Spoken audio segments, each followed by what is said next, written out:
Right, let's begin by asking you your take on some of these issues that we have been talking about. We cannot look even at one paper without seeing all of these travails, the issues with IPOB, the sit-at-home order yesterday, the after effects of that, and the fact that, you know, some NECO students missed seating for their mathematics, a course subject, because of the sit-at-home order. Let's begin from there.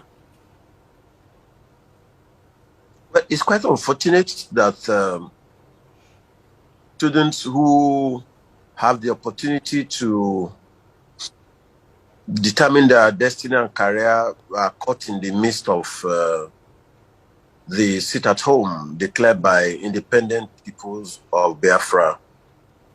But I think that it's a sacrifice that is worth the liberty of the people of the Southeast, because we are united with them in agreement that the marginalization of that sector of the country, it's intolerable, it's unacceptable.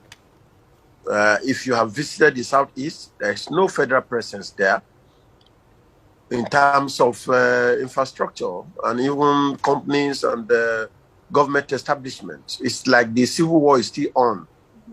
And I don't know how we can sustain that mentality to treat the people as if they are not part of us. And so for me, I think that it's come to a time when the people of the Southeast should determine their fate. The right to self-determination is guaranteed by international law. It's guaranteed under the African Charter on Human and People's Rights. It is guaranteed under the United Nations Charter, or under the Universal Declaration of Human Rights. So if a people decide that they don't want to be part of any particular country, they have a right to do so. But having said that, I believe that the agitation for self-determination is occasioned by neglect. It's occasioned by marginalization. It's occasioned by persecution. If you look at the entire Southeast, for instance, in this particular administration, you cannot find any major position from number 1, let's say, to number 4. The president, the vice president, the Senate president, the Speaker of the House of Representatives, the Chief Justice of Nigeria, or even in the armed forces. You know, and these are people who contribute immensely towards the economic development of Nigeria. Is the third largest ethnic group in Nigeria. So how do you run a nation like that? And then we're going to 2023, it's like there's not even any agreement in terms of power sharing. It's always between the North, Hausa Fulani, and the South, Yoruba-dominated political space. I just think generally it's unacceptable to marginalize a race for so long. So right. I'm in support of the sit-at-home declared by IPOB, but I do not support the areas of violence. Precisely. People feel that they do not want to support your struggle. You cannot compel them by violence, or even leading to burning their properties or killing anybody who probably does not support that call. It is self-defeatist for a house to be divided against itself. So in that regard, I think that there was some extremism on the part of IPOB in trying to enforce the sit-at-home through violence and repression.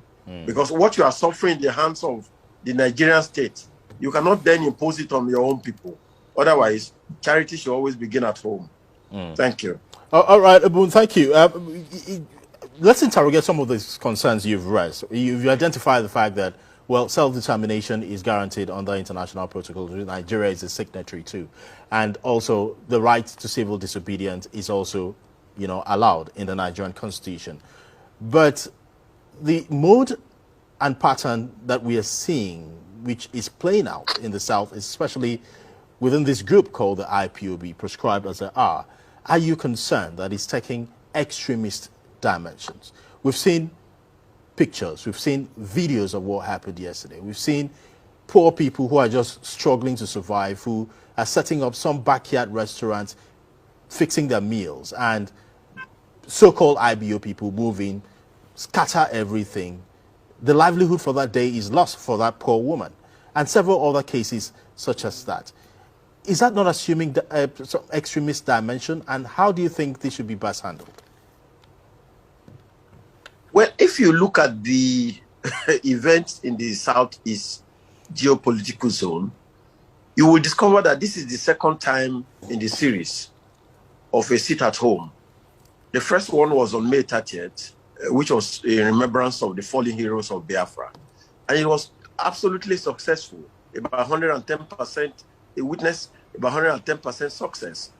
So that tells me clearly who is in charge in the Southeast. The governors by now should have resigned. All the governors of the states in the Southeast have lost legitimacy, because you cannot claim to be a governor in a state in which you have no control over your people. Loyalty in the Southeast now is to IPOB. Loyalty in the Southeast now is to Nnamdi Kanu. So what that tells me clearly is that if you organize election in the Southeast today and IPOB decides to raise candidates, they will floor all the major political parties if there is free and fair election. Because the people who will decide the votes are the ones who stayed at home yesterday, are the ones who stayed at home on May 30th. So for me, honestly, it just shows that IPOB cannot be proscribed, contrary to the postulation of the federal government.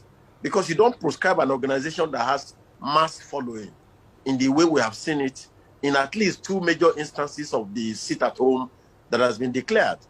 Of course, like I said, the pockets of violence that was witnessed yesterday is totally not acceptable, but it's not sufficient to undermine the potency of the cause of the struggle. You know, they're just unfortunate incidents that happen, which I think the leadership of IPOB should sit down and bring to book those who are responsible for such violence. I mean, they should be able to identify them and convince the people that that was not their intention. Do you really think they have the capacity effort to try to suppress the people through force or intimidation? So that said, I believe that the Nigerian state should take a lesson from what is going on in the Southeast and sit down with IPOB and discuss the major grievances and see how, you know, they can be incorporated into the mainstream politics. They can be incorporated into the mainstream administration for the region to move forward.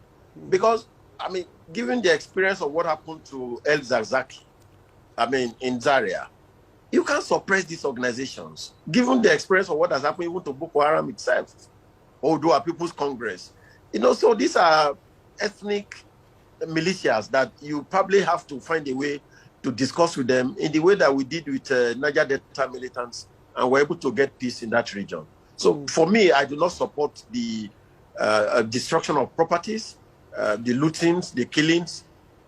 But generally, I believe that the sit-at-home was a resounding success, despite these pockets of violence. And it's a lesson to the Nigerian state. In the Southeast today, authority belongs to IPOB. In the Southeast today, loyalty belongs to the organization being led by Nnamdi Kanu. And I think that you have at least sent a message to those who claim to be political leaders to turn in their resignation. Ebun, you've touched on a couple of things. I want us to, you know, zero in on the part of the government. I want you to evaluate. You have just said that IPOB Sit-At-Home order obviously has shown who's in charge in the southeastern states of the country. But let's look at what this means, the implication of this for governance in the country, starting from the southeastern part of the country, and the implication that you know, this will have on governance in Nigeria generally. Well, I think that what is clear from all that is going on in the Southeast clearly is that the entity called Federal Republic of Nigeria is a shaky conglomeration that has no foundation to stand at all. Because in the normal federation, I mean, people should have allegiance to the central government. But the central government itself has lost legitimacy. It has lost control. You know, otherwise, you don't have a federation in which a major player in that federation is not agreeing with the principles of the federation. And you just see what's going on in the Southeast. It's also going on in the Southwest. I mean, Chief Sunday Adeyemi is leading a formidable force asking for Yoruba nation. And I mean, it's resounding with the people. We show that a majority of our people are disenchanted with the system. And that's why those of us who probably will not go the route of the route of Nnamdi Kanu or Igboho are calling for restructuring. Because you can't force people to accept oppression. You can't force people to accept economic policy that are not bettering their lives. You can't force people to accept a federation that is skewed in favor of a particular entity. And so I think that the lesson for the Nigerian state is to say that, look, it's time for us to sit down to agree on the conditions of togetherness. You can't continue to mouth Federal Republic of Nigeria. You can't continue to use a constitution to force people together, to take away their resources, to take away their destiny, to take away their potentials. So I think, going back to the question you have raised, the lesson for me of what happened yesterday in the South is that there's no country called Nigeria as we sit now. The country that is called Nigeria is for the politicians, is for the ruling class. But for the ordinary Nigerian, it's to your tent, O Israel. Everybody owe allegiance to their nationalities. They owe allegiance to their particular areas. And I think we should find a way to sit down, to agree whether we should be together or whether we should separate. We cannot continue to force people to show allegiance to a federation that is not working for the majority of the people. All right. You've talked about having a conversation or perhaps some form of dialogue with people like Nnamdi Kanu, people like Igboho. Are you with us, Mr. Degbora? Yes, I'm sorry. Okay, great. Now, let's talk specifically in terms of Nnamdi Kanu's IPOB. I mean, these are a group of people who have been very clear about what they want. Is it possible to have a dialogue with this group of persons? Yes, it is possible. I mean, let's take for instance, there's an organization called Miyetti Allah. They have executive, they have registered office. Every day, they come out supporting Fulani herdsmen. In spite of the orgy of violence that these herdsmen are imposing on people, raping, killing, denying people of their farmlands, yet there is an organization registered that is maintaining visibility, is not proscribed by government, and every day they come inciting, their members into this kind of violence, and there's nothing happening. And then, I mean, look at Sheikh Gumi. Supported by DSS and security agencies. He's gone into the wilderness to discuss with bandits who are holding and wielding guns and AK-47, and nothing has happened. So if there is dialogue in those instances, and the heavens have not fallen, so why wouldn't you dialogue with Kanu or Igboho or any other person who is calling for secession or self-determination? My point is, can there be a middle point? Even after the civil war in Nigeria, yes, Nigeria and the Southeast came together to discuss the options for ending the war. So I don't think that you can say any specific group of people do not deserve to be called for a roundtable discussion.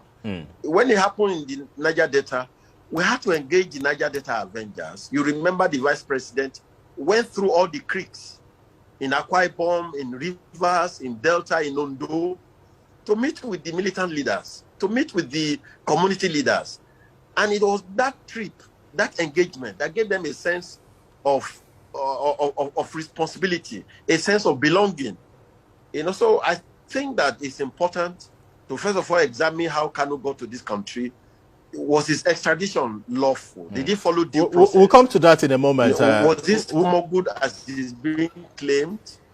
And if that is the case, Nigerian government should own up and take responsibility and probably put an end to his trial, and then discuss with him on behalf of the people that are clearly have allegiance to him. I honestly do not agree that it's not possible to discuss with Nnamdi Kanu. Maybe there are excesses, maybe he's an extremist in a way, but given what has happened in the Southeast on May 30th and yesterday, his extremism resonates with the people of the Southeast. His excesses is acceptable to those people. So you must contend with him. Oh, all right.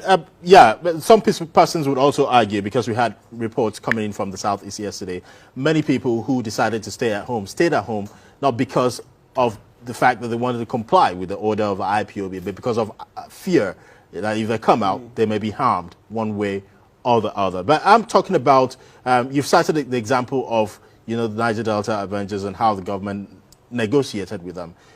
But there's also a point of difference and distinction here. In that case, the people were not asking for a separate state. They were not asking for a separate country. They were asking for equitable distribution of resources. They were asking for all wealth in their communities to benefit the people in their communities. The creed of IPOB is different from this. They're adamant about their position that, look, we want a separate country. We do not want to be part of Nigeria. And that's why I'm asking, what kind of middle point do you think the Nigerian state can have with the leadership of IPOB when their positions are clearly poles apart? Well, you know that it is said that those who make peaceful change impossible make violent change inevitable. The agitation for self-determination for the state of Biafra is actuated by marginalization. If Nigeria sits down today and creates an additional state in the Southeast to achieve equilibrium, that agitation will subside. If Nigeria sits down today and decide on rotation and say, well, maybe after the North has ruled, when the presidency goes to the South, it will go to the Southeast, Biafra will more or less disappear. If Nigeria today decides to appoint the chief of army staff, or maybe the position of Senate president, or major positions in the country and given to the Southeast, if Nigeria decides to cite economic interests and major infrastructure in the Southeast, you complete the second Niger bridge, you build institutions in the Southeast, IPOB will lose legitimacy. The reason why IPOB is popular is because of marginalization. The things fueling Biafra is purely neglect. If you address the core issues of neglect, of marginalization, of persecution, of total lack of interest in that region in terms of development, nobody will listen to Kanu. I'm telling you the truth. So I believe that there's no extremism that cannot be handled through discussion. If there's a conscious effort on the part of the Federal Republic of Nigeria to recognize the people of the Southeast as being part of this nation, there will be nobody to follow Kanu. And I do not accept that people stayed at home because of fear. The truth, whether Nigeria wants to accept it or not, is that the agitation for Biafra resonates with at least about 100% of Easterners. The Igbos are fully in support of the agitation for self-determination because of neglect. So I don't think that it is true that they stay at home because of fear. They support the agitation. I have spoken with majority of their leaders, and you can see that when governors say, if you don't come to work, you will lose salary, you will lose your job, and people don't respect such declaration, who is forcing them to stay at home? I don't agree with you, sir. I believe that the agitation for self-determination in the Southeast finds support with the people of the Southeast because they feel that they are not being carried along by the Federal Republic of Nigeria. Let's talk about this issue of being carried along by the Federal Republic of Nigeria, the marginalization and all of that. Let me ask you, let's evaluate government's response to this so far. Now, you have constantly talked about, this is a roundtable discussion is possible here. But the question is, who are those that will be on this roundtable? Obviously, the federal government and IPOB. But are there willing participants for this conversation to take place? The government's response so far, the arrest of Nnamdi Kanu, the extradition of Sunday Igboho, and the way the government has responded so far, does that give you any inkling as to whether the government is interested in having a conversation with this self-determination, determining group across the country? Is government interested? Can this conversation actually hold? Well, you see that if there is a genuine desire to dialogue with the representatives of the Southeast, we can identify them. They have representatives in the National Assembly, whether you like it or not. I mean, the Senate minority leader, you know, is a popular person. Is somebody who is at least is the face of the Southeast in the National Assembly. You know, they have governors, you know, and then they have community leaders within the Southeast now. At least the socio-cultural group called Ohaneze Ndigbo is accepted as the major cultural group representing that entity. They have some divisions here and there, but over the years, it's been acceptable that Ohaneze Ndigbo represents the interests of the Southeast generally. So if you pick representatives of Ohaneze, you pick the representatives in the National Assembly, you pick amongst the governors, you pick amongst the various business interests in the Southeast, and you have genuine discussion with them towards finding some common grounds for participatory democracy. Surely that will calm down the interest of the people. When you make other people constitute a dot in a circle, when you make utterances that seems to incite them to say we will teach them in the language they understand, you know those kind of things, it raises a lot of in the minds of people, you know, and that there is a desire to eliminate them or probably just to keep running the federation, not caring what they think about. So I believe that our leaders need to show some kind of empathy, you know, in what people go through. It is claimed that there are no infrastructure, there are no good roads, no electricity. Virtually all the development in the Southeast is by their individual citizens who build communities, who build universities, who build hospitals, who build schools. I mean, that shouldn't be the case, because in other parts of Nigeria, we see evidence of development. We see that hospitals are being built in Lagos State, in Ondo State, in Kaduna State. We see Nigerian Defense Academy. We see a lot of infrastructure, train stations. In all these train stations going on around Nigeria, did you see anyone that landed in the Southeast? I mean, how do you treat people like that? All right. So I believe that there is opportunity for dialogue, recognize their true leaders, and sit down and fashion out a way in which we can give them a sense of participation. I don't think it's proper. I'm not an Igbo man, but honestly, all the demands of IPOB and the Igbo people resonates with me, because it's a cry for justice, it's a cry for equity, and it's a cry that resonates with anybody who has conscience. Talking about this dialogue, how far-reaching should this dialogue be? Because the issues which you've highlighted, of course, the issues of marginalization are quite real and potent. But now there's a fresh issue of the man who is leading IPOB, Nnamdi Kanu, in detention. And part of the reasons, in fact, primary reason which they went on the sit-at-home protest yesterday was to demand for his release. If there's supposed to be a dialogue, would that also be a primary part of what should be on the table? Well, you know, if you go through the experience in South Africa, the minority whites thought that they will keep imposing on the majority black people of South Africa. And the leader of that movement, Nelson Mandela, was put to trial and sentenced and put in jail. But from jail, he was influencing the majority views and opinion and lifestyle of the majority black people, so that it became inevitable to release him. I think we should learn from history. If Nnamdi Kanu is the face of the Southeast today, you put him in jail, you put him in underground, you even kill him, it will not take away the idea that the people of that particular entity in this nation are calling for recognition. So for me, if I'm in a position to advise the government, it's to terminate the trial, honestly. Because, I mean, you said that he's guilty of treasonable felony, he wants to overrun the system. Honestly, for me, I've not seen evidence of a particular person that he has killed. I'm not saying that I support all that he is doing, but yesterday, I read in the news that Mr. Femi Falana, SAN, sent a letter to the Honorable Attorney General of the Federation asking for details of 800 members of Boko Haram that are claimed to have been arrested for so many months. There's no trial. We don't even know whether they are still in detention or they have been released. Look, we're not all fools. We know we see what is going on.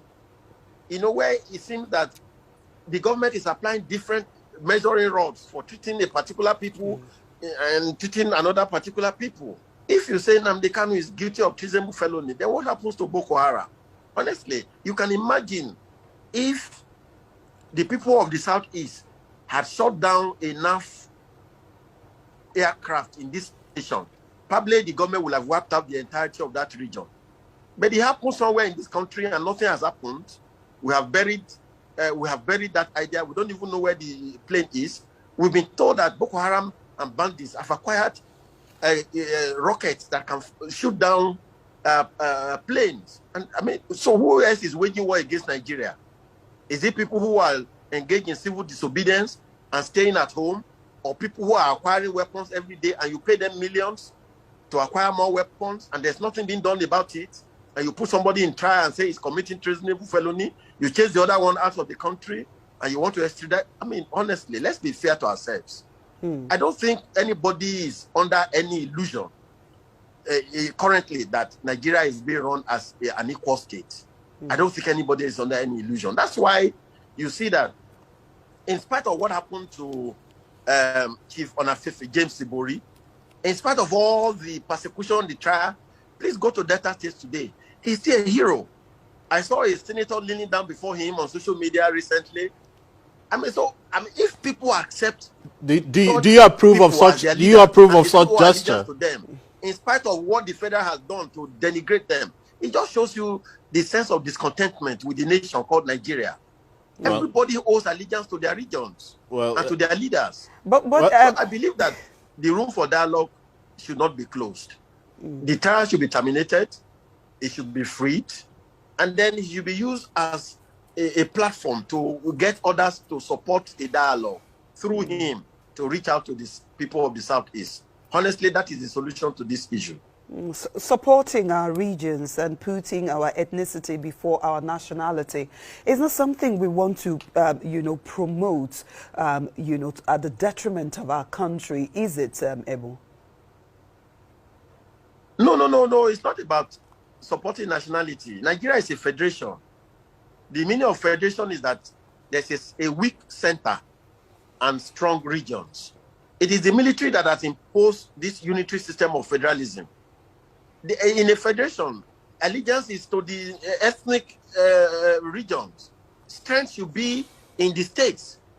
Political allegiance should belong to the states, to the regions. Economic power should belong to the states. Nigeria is the one running the federation upside down. There's no federation where the central becomes so strong as to be distributing money to the states. There's no federation that the federal becomes so strong as to be the only center of power. The federal should just be like a coordinating unit. I'm not preaching division at all. I'm asking that we run the federation the way it should be run. It is Nigeria that is running the federation upside down. You don't see a federation whereby the center is stronger than the states. I mean, go to United States and other federations. It is the states that have the power. The center is just a coordinating unit. All right. Yes, the states have the power, the economic power, but the allegiance of the citizens go to the nation, go to the country, and not to the state, the federating units which you are talking about. But let's quickly discuss the issue of Igboho as well. Senior citizens in the Yoruba communities across the southwest of Nigeria are making moves. Most of these moves are not involving the Nigerian government, the leadership of the Nigerian government, at least as much as we know at the moment. Do you think that's enough to provide the kind of soft landing that is required to resolve this matter without it escalating to a different level? Well, honestly, I don't know what you mean by soft landing. First of all, let me tell you that I do not support that we should have a Yoruba nation. Personally, I'm not an apostle of Yoruba nation. But honestly, if Chief Sunday Adeyemi, called Igboho, and his followers decide that that is what they want to pursue, the Nigerian law allows people to do that. Section 39 gives freedom of expression. Section 40 gives freedom of association and assembly. The African Charter on Human and People's Rights, United Nations Declaration on Universal Declaration of Human Rights, UN Charter, several laws allow people to demand what is acceptable within the law. So I don't know who needs a soft landing, whether it's Nigeria that needs a soft landing or Igboho, because this is somebody whom DSS stormed the residence in the middle of the night like a thief. And we're told that people were shot, people were killed, and then suddenly you then turn around to chase him out of the country. It's a case of the hunter be hunted. The people that should be on trial are the people who went to other people's homes at night. If you want to arrest me for suspicion that I've committed an offense, the law is clear. Administration of Criminal Justice Law. You ask for a bench warrant, you ask for a warrant of arrest, rather, or you send an invitation to me to appear. There is no law that allows security agencies to storm my house in the middle of the night and be shooting. There's no such law. So I think it's the federal government actually that needs a soft landing, not Igboho. I don't see anything he has done that warrants that he should be chased out of Nigeria. Well, the federal government... It is the federal government that is on trial. The federal government... Like I said, I'm not an apostle of Yoruba nation, but I support what the law supports. And the law allows Igboho to ask for Yoruba nation. The law allows Igboho to say that he doesn't want to be part of Nigeria. That's not a reason to chase him out of Nigeria. Well, at all. The Nigerian government, through the Department of State Security Services, has said that accused him of stockpiling arms to actualize his demands for Yoruba nation. And they say when they stormed his residence, they met, fire, and they had to return fire, which resulted in the death of about a number of 2 persons. And they found weapons, stockpile of weapons in his residence. That's the charge they've put against him. You don't believe those charges? Maybe because of my own peculiar experience, either by virtue of my involvement in students' union struggle or involvement in pro-democracy activism generally. It's difficult for me to trust law enforcement agencies. Honestly, I'm sorry to say, given my own peculiar experience about what I've suffered in the hands of law enforcement agents as a student and as an activist. But having said that, that is the word of the DSS against Igboho. We have not had his own version. And we can't hear his own version until a template is created where he will not be under molestation, where he will not be under any threat. The last time I read is that a court in Osun State or somewhere in Oyo State has issued an order against the DSS from arresting him. The people that are in custody in Abuja, a court has given an order for them to be produced and they have been granted bail. So for me, if you think something is wrong, you follow due process of law.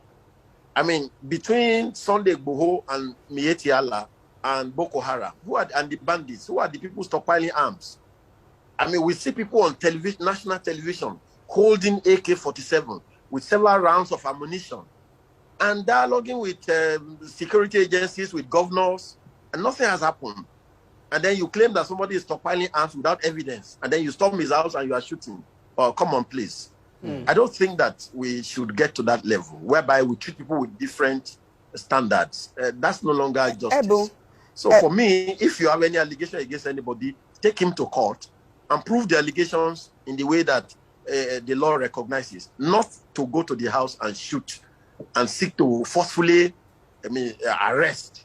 I don't think that our democracy supports that. So not too long ago, in this instance, with all due respect, sir. Not too long ago, the southern governors came together and made some decisions about, a couple of things. One is to stop open grazing. The second being that if the federal government security agencies must come into the state, they, being the chief security officers of their states, must be carried along, and they must know what this security agencies are coming to do in their state, and they must be part of it. I said that to ask this question: what should be the role of state governments in all of these issues? Because again, like we said earlier, Nigeria is a federation, I mean, and the states are the federating units, and the governors, the governors in the states are in charge of those states. So what should be their role in dealing with these issues? We have also seen that some of them are trying to also preserve, you know, their regions and where they come from, which is also rightly their rights to do. What should they be doing at this point in time? Well, like I've always said, I mean, it's to first of all commend the governors for their courage. And you will notice that their assembly cut across political divides. There were APC governors there. There were governors from the PDP. And the major decision they took was to ban open grazing. And you know, there was bedlam, there was uproar from the presidency at then. But as of today, open grazing has been banned in Katsina Emirates, the home state of the president. Open grazing has been banned in Taraba They've actually State. denied that allegation. You know, there's no and such several thing. other northern people, northern states are already complaining about the extremism of the herdsmen, especially the foreigners among them, who tend to perpetrate criminality and violence. So it's no longer even a tenable case to blame the southern governors, because what they saw, their northern counterparts have now seen it. The people of the north have now seen it, that it's no longer fashionable to allow cattle to graze openly over people's legitimate farmland without approval, to allow criminals to bear weapons and be raping women and killing farm owners. I mean, so for me, the southern governors deserve commendation. And what they have done is clearly to represent the desire of their own people. Because the general consensus within the southern part of Nigeria today is that they don't want grazing in an open form. I mean, we cannot deny people from plowing their trade, but just like spare parts people have to rent apartments or houses to ply their trade, if you want to graze an animal, then you discuss with the owners of the land and agree on the terms of the engagement, how much you pay for it, the duration of the engagement, and then there'll be some measures of control so that people can be held responsible and say, this is the person who came to buy land from me. So if there's any problem there, you then know who to hold responsible. But to just open up the flanks generally and say, just go and graze on anywhere you like, then you don't know who to hold responsible for violence or rape, that shouldn't continue. Then secondly, the southern governors asked for dialogue. They said that they wanted Nigeria, the presidency, to talk to the people, you know, and to convoke a kind of discussion that will give people the opportunity to air their views. You know, for me, honestly, the issue of sovereign national conference, the issue of a discussion on what or how Nigeria should move forward is something that we cannot avoid. Because this constitution that we are currently running is not in the interest of Nigeria. It will continue to bring iniquity. It will continue to bring agitations where you allow resources located in a particular area, for instance, Niger Delta. And then you say the means of distributing that resources is population.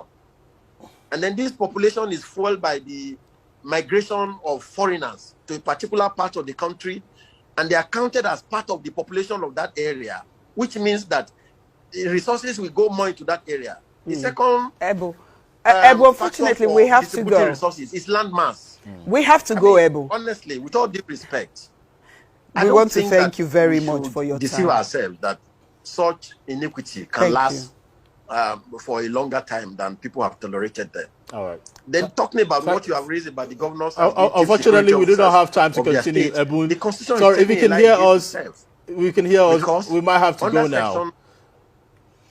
Yeah. Thank you. Thank you. Sorry, we are out of time. That's what we're trying to prompt you, that we cannot continue with the conversation. Thank you so much for your thoughts so far. Ebunolu Adegboro is a senior advocate of Nigeria. He joined us to look at the issues of agitation and how best the federal government can resolve this crisis. Thank you so much for your time. Thank you, Ebun. It was a pleasure to have you.